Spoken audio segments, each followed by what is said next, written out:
Frères et sœurs, je suis ici pour mettre le blanc en accusation.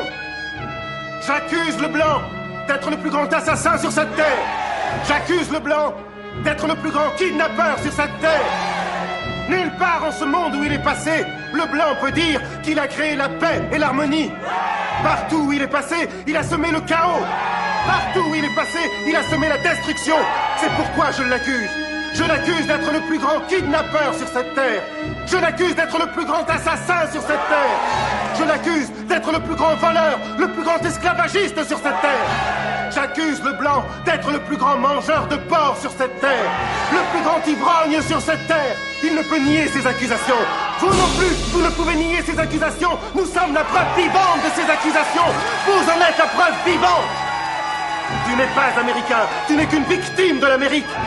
Tu n'as pas choisi de venir ici. Il n'a jamais dit, frère noir, sœur noire, viens avec moi, nous bâtirons ensemble l'Amérique. Il a dit, vous les nègres, à fond de cale, je vous expédie là-bas et vous travaillerez pour la construction de l'Amérique. Que tu sois né ici ne fait pas de toi un Américain. Je ne suis pas américain, tu n'es pas américain. Tu n'es qu'un parmi les 20 millions de Noirs qui sont les victimes de l'Amérique. Toi et moi, nous n'avons jamais connu la démocratie. On n'a jamais connu la démocratie dans les champs de coton de Géorgie. Il n'y avait pas de démocratie là-bas. On n'a jamais connu la démocratie dans les rues de Harlem, de Brooklyn, de Détroit ni de Chicago. On n'a pas connu la démocratie là-bas, non. On n'a jamais connu la démocratie. Tout ce qu'on a connu, c'est l'hypocrisie. Le rêve américain ne connaît pas. Nous vivons chaque jour le cauchemar américain.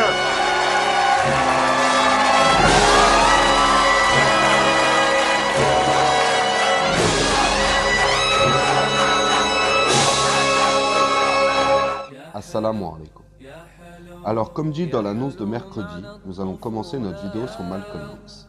Aujourd'hui, nous allons parler de sa vie, de sa naissance à son incarcération.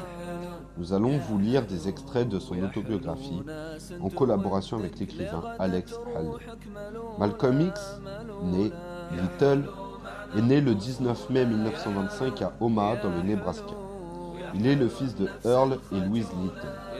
Il est le quatrième d'une fratrie de 7 enfants. Son père, Earl Little, est un révérend qui adhère aux idées de Marcus Garvey, qui prône un retour des Afro-Américains sur la terre de leurs ancêtres, l'Afrique. Sa mère, Louise Little, est originaire de la Grenade aux Antilles britanniques.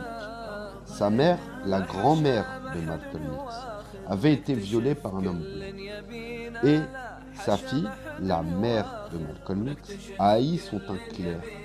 Ce qui fait qu'elle se marie avec Earl Little, car il avait une peau très sombre. Le mélange des idées de son père et la haine des origines de sa mère va marquer le petit Malcolm à jamais. Physiquement, sa peau était assez claire. Il avait de plus des reflets roux dans ses cheveux. Son père le traitait bien, alors que sa mère était dure avec lui. Il a toujours pensé que sa peau était la raison du comportement de ses parents. En 1924, alors que sa mère est enceinte de lui, c'est-à-dire Malcolm X, des membres du Ku Klux Klan sont venus menacer la famille Little en disant qu'il devait quitter l'État par rapport aux prêches de son père qui, selon les membres du clan, troublent les bons nègres du coin. Ce que son père fit par la suite. Après plusieurs déménagements, leur maison a été incendiée en 1929 alors que toute la famille était à l'intérieur, causée d'après par son père par les membres du clan. Mais les pompiers et la police l'ont mis en garde à vue car ils pensaient qu'il avait lui-même mis le feu à sa maison pour toucher des sous de l'assurance, ainsi que pour possession de port d'armes. Le père de Malcolm X fut assassiné dans d'étranges circonstances, avec la tête écrasée sur un côté et coupée en deux par le passage d'un tramway. Ce que le juge et les compagnies d'assurance qualifieront de suicide, malgré une grande protestation des habitants noirs du coin, ainsi que de sa famille.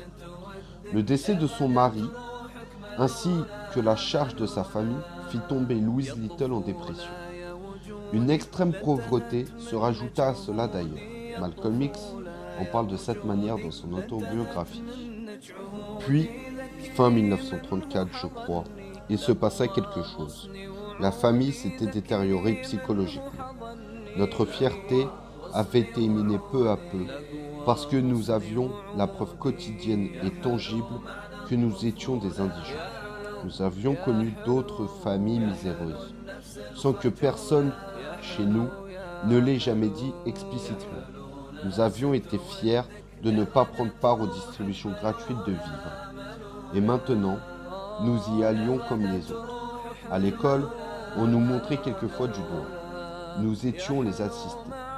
On le disait même à voix haute à l'occasion. Chez nous, on aurait pu croire que tout ce qu'il y avait à manger était marqué « interdit à la vente ». Les vivres que nous donnait l'État étaient ainsi estampillés pour nous en empêcher le trafic. Je m'étonne que nous n'ayons pas fini par croire qu'interdit à la vente était une marque. Par la suite, l'État américain retira les 7 enfants de Louise Little de sa garde, qu'il les plaça dans différentes familles d'accueil ou foyers, ce qui sépara Malcolm de ses frères et sœurs. Malcolm X a été placé dans différentes institutions, foyers et familles d'accueil. Il a été en majorité placé avec des Blancs. Il a eu d'ailleurs une excellente scolarité, au point d'être chef de classe. Entre ses bonnes notes et le fait qu'il était élu chef de classe, il voulait devenir avocat. Son rêve a été vite cassé par un de ses professeurs, qui lui a rappelé la réalité. Un noir ne pouvait pas s'occuper des affaires judiciaires d'un blanc. Pour ce professeur, il n'y avait rien de raciste. Juste, il voulait que son projet soit réaliste. Il a eu d'ailleurs ces termes pour le lui faire comprendre. Malcolm, sois réaliste, tu n'es qu'un nègre, et un nègre ne peut pas être avocat. Il lui proposa de devenir charpentier en lui rappelant que son père était charpentier, tout comme Jésus était charpentier. Malcolm fut profondément touché par ces propos, au point d'arrêter l'école, car il ne voulait pas être charpentier. Il commença à se lisser les cheveux et à essayer d'être plus clair de peau. Malgré toutes ces tentatives, c'est un échec. Après avoir été envoyé d'un centre à un autre, puis d'une famille d'accueil en famille d'accueil, jusqu'à ce qu'il soit enfermé pendant une courte période en détention pour mineurs. Il déménagea à Boston, où il accumule plusieurs petits emplois. Il travaille aussi de temps en temps pour une compagnie de chemin de fer, la New Haven Railroad.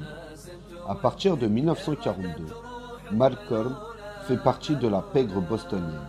À cause d'une rivalité avec un chef de la pègre locale, il doit fuir Boston, avec sa compagne de l'époque, une jeune femme blanche nommée Sophia. Suite à ça, il se cacha quelque temps dans le Michigan, puis s'installa à New York, où il travailla un peu pour la compagnie de train pour laquelle il avait travaillé auparavant, ou comme cireur de chaussures au Lindy Hop Nightclub, où d'après ses dires, il aurait ciré les chaussures de Duke Ellington et d'autres musiciens célèbres. Peu de temps après, il commence à vendre de la drogue, faire des jeux d'argent, du racket, etc. À ce moment-là, il est surnommé Détroit Red, dû en grande partie à ses reflets roux dans les cheveux et son teint un petit peu plus clair. Pendant la Seconde Guerre mondiale, il a évité d'être envoyé au front en se faisant passer pour fou. En 1946, il est arrêté pour cambriolage. Il est condamné à une peine de 10 ans dans la prison d'État de Charleston, où il ne fit finalement que 7 ans. Malcolm X nous raconte ainsi sa vie de voyou à l'époque. Pendant les 6 ou 8 mois qui suivirent, je m'exerçais au vol et au hold-up, de petits seulement, toujours hors de New York, mais pas très loin, et je n'étais jamais pris.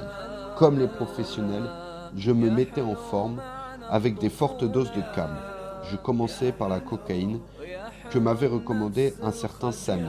D'habitude, ma tenue de jour, si j'ose dire, consistait en un pistolet automatique, un 25 couleur bleu acier.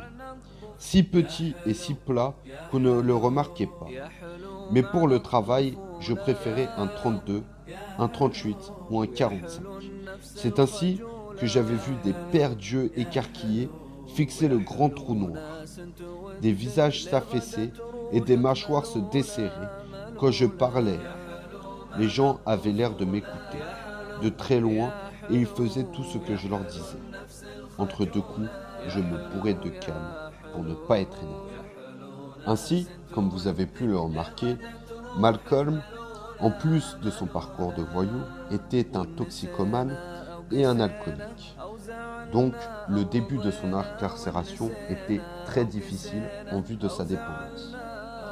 Il était surnommé Satan, car tout simplement, il était totalement hostile aux messages religieux qui tournaient au sein de la prison. Mais bientôt s'effectuera un changement dans sa vie. Nous le verrons dans le prochain épisode. Voici ce qui conclut notre première partie de la vie du regretté Malcolm X. Barakallahu fikum. Assalamu alaikum.